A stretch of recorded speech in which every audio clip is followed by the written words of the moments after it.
అందరికీ నమస్కారం. నేను Swaroopa Potlapalli. Welcome to iDream. పిల్లలకు సీజనల్ హెల్త్ ఇష్యూస్ ఎన్నో వస్తూ ఉంటాయి. ఇప్పుడు సమ్మర్ కదా, ఇప్పుడు కూడా అనేక రకాల హెల్త్ ప్రాబ్లమ్స్ వస్తూ ఉంటాయి. ప్రస్తుతం నాతో పాటు పీడియాట్రిషియన్ డాక్టర్ ఊహా ఉన్నారు. ఆవిడతో మాట్లాడి పిల్లల్లో వచ్చే రకరకాల జబ్బుల గురించి, రోగాల గురించి తెలుసుకుందాం. నమస్తే డాక్టర్ గారు. నమస్తే అండి స్వరూప గారు. సమ్మర్ అనగానే పిల్లలకు ముఖ్యంగా వచ్చే హెల్త్ ప్రాబ్లమ్స్ ఏంటి? నేను డీహైడ్రేషన్ మోర్ కామన్ అండి. డీహైడ్రేషన్తో స్టార్ట్ అయ్యే ఏదైనా వస్తుంది. సన్ స్ట్రోక్ అంటారా, డీహైడ్రేషన్ వల్లే వస్తుంది. పీక్ సన్ రేస్లో ఎప్పుడన్నా ఆడుకున్న పిల్లలు, ఎప్పుడన్నా ఇప్పుడు మనం దేనికి కన్ఫ్యూజ్ అవుతున్నామంటే గ్యాస్ట్రిక్ ప్రాబ్లమ్కి సన్ స్ట్రోక్కి చాలా కన్ఫ్యూజ్ అవుతున్నాము. మొన్న ఈ మధ్య కాలంలోనే ఒక గ్యాస్ట్రిక్ ప్రాబ్లం వచ్చింది అనుకుని చనిపోయిన కుర్రవాడు ఉన్నాడు. చిన్నవాడు ఏం కాదు, 13 years పిల్లాడు. తీరా చూస్తే తనకి సన్ స్ట్రోక్. తనకి gastric problems, vomitings, loose motions, dehydration ఇదంతా స్టార్ట్ అవ్వక ముందు రోజు పీక్ అవర్స్ అంటే 12 PM నుంచి 3 PM వరకు ఆడుకున్నాడు. బేర్ సన్లో ఆడుకున్నాడు. అలా సన్ స్ట్రోక్ వచ్చే ఛాన్సెస్ ఎక్కువ ఉన్నాయండి. దీనికి కన్ఫ్యూజ్ అవుతూ ఉంటాము. ఏది గ్యాస్ట్రిక్, ఏది సన్ స్ట్రోక్ వలన వస్తుంది అని చెప్పి. అన్ని గ్యాస్ట్రిక్ అంటే ఓన్లీ వామిటింగ్స్ లేదా లూజ్ మోషన్స్ అనుకోవచ్చు.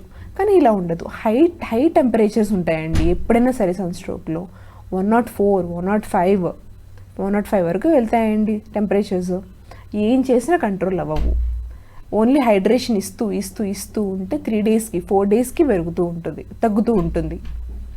డాక్టర్ గారు, సమ్మర్ లో పిల్లలకి ఈ సన్ స్ట్రోక్ ఎఫెక్ట్ ఎక్కువగా ఉంటుంది కదా? అవునండి. ఈ వడదెబ్బ బారిన పడకుండా పిల్లల్ని ఎలా కాపాడుకోవాలి?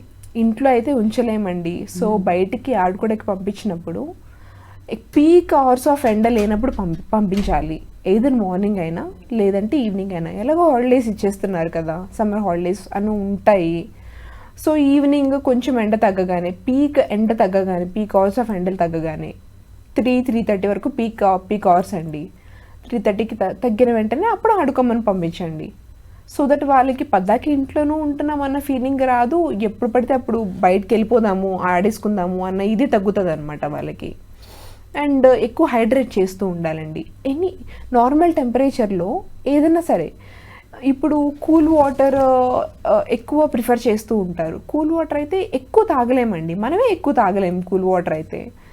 సో చాలా ఎండబారిన పడొచ్చినా కూడా నార్మల్ వాటర్ తాగితే ఒక గ్లాస్ తాగామనుకోండి, కూల్ వాటర్ తాగితే ½ glass తాగగలం మనం. మనమే అలా తాగగలిగితే ఇంకా బేబీస్ తెలియక పావే తాగుతారు ఆ గ్లాస్లో. సో ఎక్కువ హైడ్రేట్ చేస్తూ ఉండాలండి పిల్లలకి. అండ్ ఫుడ్ ఇంటేక్ కూడా చాలా అవసరం అండి. పర్లేదు, సమ్మర్ వచ్చింది అనుకోండి, ఏం కావాలంటే అది కొంచెం పెట్టచ్చు పిల్లలకి. అది పెట్టకపోతే అసలు హైడ్రేషనే ఉండదు వాళ్ళకి, అసలే తీసుకోరు వాటర్. యూరిన్ ఎక్కువసార్లు వెళ్తున్నారా లేదా కూడా చూసుకుంటూ ఉండాలండి. That's the main. పిల్లలు షాక్లో ఉన్నారా, డిహైడ్రేషన్ ఉంది, పర్లేదు, అది షాక్ వరకు వెళ్ళకూడదు అనమాట. షాక్లో ఉన్నారు అంటే యూరినేట్ సరిగ్గా చేయరు పిల్లలు. వాళ్ళు కూడా ఎలా అంటే లైక్ ఎలా చెప్తారు, కొంచెం మత్తుగా ఉంటారు, దేని మీద కాన్సన్ట్రేట్ చేయలేరు. అలాగే ఉంటారండి పిల్లల సిమ్టమ్స్ కూడా అలాగే ఉంటాయి హీట్ స్ట్రోక్ వచ్చింది అంటే. ఫుడ్ విషయంలో ఎలాంటి జాగ్రత్త తీసుకోవాలి అంటే వాటర్ ఎక్కువ ఉన్న ఫుడ్ అండి. Fruits like water melon, Musk melon, mostly juices లాగా ఇచ్చేయడం కంటే ఇలా ఇస్తూ ఉన్నాం అనుకోండి, తెలియదు కొంచెంగా తీసుకుంటూ ఉంటారు. హైడ్రేషన్ కొంచెంగా వెళ్తూ ఉంటుంది.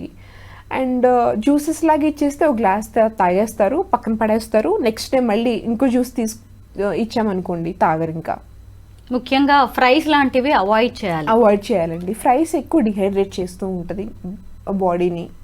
సో ఫ్రైస్ అవాయిడ్ చేయాలి. ఎక్కువ ఆయిల్ కానీ గీ కానీ ఏది కలపకూడదండి వంటల్లో. వైరల్ ఫీవర్స్ కూడా ఎక్కువగా వచ్చే ఛాన్స్ ఉంటుందా? ఇది వైరల్ సీజనే అండి. ఫ్లూ సీజన్ అంటారు దీన్ని. ఫీవర్స్ వస్తున్నాయి, వైరల్ ఫీవర్స్. అవి కూడా లైక్ 102, 104 అలాగే వస్తున్నాయండి. కాకపోతే అవి ఏంటంటే లైక్ ఈజీలీ డయాగ్నోజబుల్. ఎలా అంటే ఇప్పుడు కలరా లేకపోతే టైఫాయిడ్ ఇవన్నీ అంటే ఒక్క సిమ్టమ్ ఉంటుంది. వైరల్ అంటే మోర్ దెన్ టూ సిమ్టమ్స్ ఉంటాయి అన్నమాట. ఇప్పుడు నార్మల్ టైఫాయిడ్ అనుకోండి, ఏ స్టమక్ పెయిన్ అలా వస్తుంది. వైరల్ అనుకోండి, స్టమక్ పెయిన్తో పాటు హెడేక్ వస్తుంది, బాడీ పెయిన్స్ వస్తుంది, ఫీవర్ వస్తుంది, లూజ్ మోషన్స్ అవుతూ ఉంటాయి, ఇవన్నీ ఉంటాయండి వైరల్ అయితే. సో ఇలా డిఫరెన్షియేట్ చేసుకొని దాన్ని బట్టి ఈ మెడిసిన్ పెట్టుకోవడమే.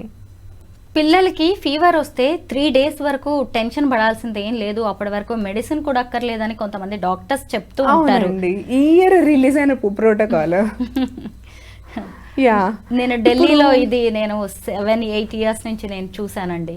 ఓకే. డాక్టర్స్ అడుగుతూ ఉంటారు, పాపకి ఫీవర్ వచ్చి ఎన్ని రోజులైంది బేబీకి అని అడుగుతారు అనమాట. 3 days. వాటికి 2 days అని చెప్తే 2 అక్కర్లేదు. days అయినా రేపటి వరకు, రేపు ఈవినింగ్, రేపు నైట్ వరకు కూడా వెయిట్ చేయండి, తగ్గకపోతే ఎల్లుండికి తీసుకురండి అని చెప్తారు. అంటే 4th day వరకు. బట్ టెంపరేచర్ ఎంత ఉంటే మంచిది? టెన్షన్ గా అనిపిస్తుంది కదా ఎంతైనా పేరెంట్స్ కి. మీరు ఎంత తగ్గించుకోగలిగితే మంచిది. అంటే లైక్ మీరు టెబిట్ స్పాంజింగ్ చేయిస్తూ ఉండాలి. నార్మల్ వాటర్లో క్లాత్ పెట్టేసి మొత్తం స్క్వీజ్ చేసేసి స్పాంజింగ్ చేస్తూ ఉండాలి. మీరు ఎవ్రీ 1 hourly చేయొచ్చు, ఎవ్రీ 2nd hourly కూడా చేయొచ్చు. ఆ ఫీవర్తో పాటు కోల్డ్ కానీ అలాంటి ఏమైనా సిమ్టమ్స్ వచ్చినాయి అంటే తల ఇలా బెండ్ చేసి ఉంచకుండా వెనకమాల ఏమైనా షోల్డర్ రోల్ లాంటిది వేసి షోల్డర్ కింద వెనక్కి పెట్టేసుకోవచ్చు. అప్పుడు ఆ గురక లాంటిది తగ్గుతుంది. రెస్పిరేటరీ ప్రాబ్లమ్స్ ఏమైనా వస్తే తగ్గుతాయి. ఓపెన్ అప్ అవుతుంది, రెస్పిరేటరీ ట్రాక్ అనేది ఓపెన్ అప్ అవుతుంది. ఇలాగా కాంప్లికేషన్స్ ఏమైనా ఉన్నా తగ్గించుకోవచ్చు అండి. సన్ స్ట్రోక్, వడదెబ్బ అనేది ప్రాణాలు తీసే అంత డేంజరా? అంతే కదండి. మరి ఎంత డిహైడ్రేషన్ ఉంటే కనుక బ్రెయిన్కి వెళ్తుంది. Once it goes to brain dehydrate అయితే కనుక దెల్ బి నో మోర్. అంటే ఎంత కాలంలో అది ప్రాణాల మీదకి వచ్చే అవకాశం? సింగిల్ డేలోనే. సిమ్టమ్స్ ఏముంటాయి డాక్టర్? ఇలా సరిగ్గా కాన్సన్ట్రేట్ చేయలేకపోవడము, వాళ్ళు మీకు ఏమైంది అన్న కూడా మాట్లాడలేని పొజిషన్లో ఉంటారండి.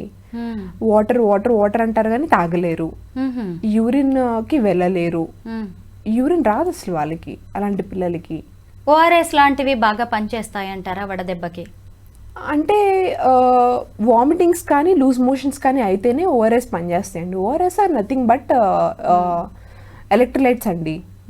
ఆ ఎలక్ట్రోలైట్స్ ఇవ్వాలి బాడీకి, అంటే బాడీలో ఉండకూడదు అంటే ఎయిదర్ వామిటింగ్స్ ద్వారా అన్న వెళ్ళిపోవాలి, లేదంటే లూజ్ మోషన్స్ అన్న అవ్వాలి వాళ్ళకి, బేబీస్కి.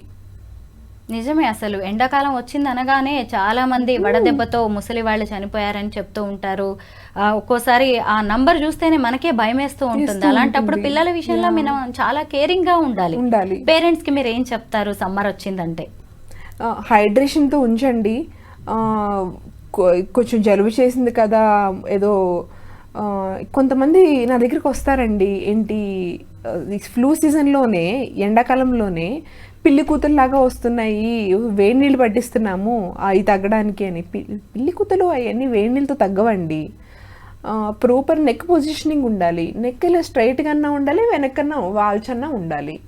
అప్పుడు పిల్లి కూతులు తగ్గుతాయి. వేడి నీళ్ళు ఇస్తే మీరు నేనే కొంచెం ఇంత తాగుతాము, పిల్లలు ఏం తాగుతారు ఇంకా? కరెక్ట్. అట్లీస్ట్ నార్మల్ టెంపరేచర్లో అన్నా ఇవ్వండి. కొబ్బరి నీళ్ళు ఇవ్వండి, ఇంకా కోకోనట్ వాటర్ ఇవ్వండి. కూల్ డ్రింక్స్ అలాంటివి వద్దు, అలాంటివి ఇవ్వకండి. అండ్ జ్యూసెస్ ఏమైనా ఇద్దాం అనుకుంటే యూ కెన్ గివ్.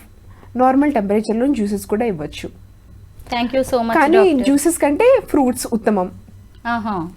ఫ్రూట్ ని జ్యూస్ లా కంటే కూడా ఫ్రూట్ లా తీసుకోవడమే మంచిది. ఇప్పుడు మీరు ఒక 4 జ్యూసెస్ పక్కన పెట్టండి, 4 టేస్ట్ చూసినా కూడా 4 ఒకలాగానే అనిపిస్తుంది మనకి. దాని బదులు ఫ్రూట్స్ ఇస్తేనే టేస్ట్ డిఫరెన్స్ తెలుస్తుంది మనకి. అవును, నిజమే. పైగా అందులో పల్ప్ కూడా ఉంటుంది కాబట్టి పిల్లలకి కానీ మన బాడీకి కూడా చాలా మంచిది. గట్టికి మంచిది, ఫైబర్ ఉంటుంది. టేస్ట్ కూడా చాలా బాగుంటుంది. Thank you. అలవాటు చేయడం మంచిది. ఒక్క సమ్మరే కాదు, సమ్మర్ వస్తూనే ఉంటాయి ఇంకా.